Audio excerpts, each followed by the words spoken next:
Before we begin, you might need the following tools to get the job done.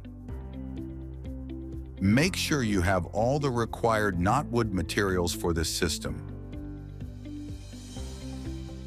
For optimal installation, we recommend that the support surface include support railings. To begin, position the specified bracket on the support surface and secure it with screws.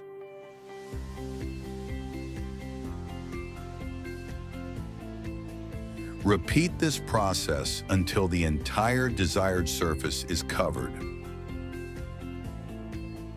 Once all brackets are securely installed, attach the specified battens by pressing them onto the brackets until you hear a click.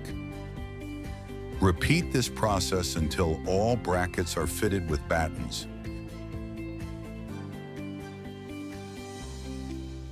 Finally, close off the ends of the battens by installing the specified end caps.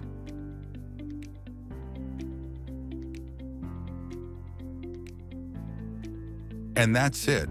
Now your new stunning clip-on battens are complete. For more information, contact us or visit our website.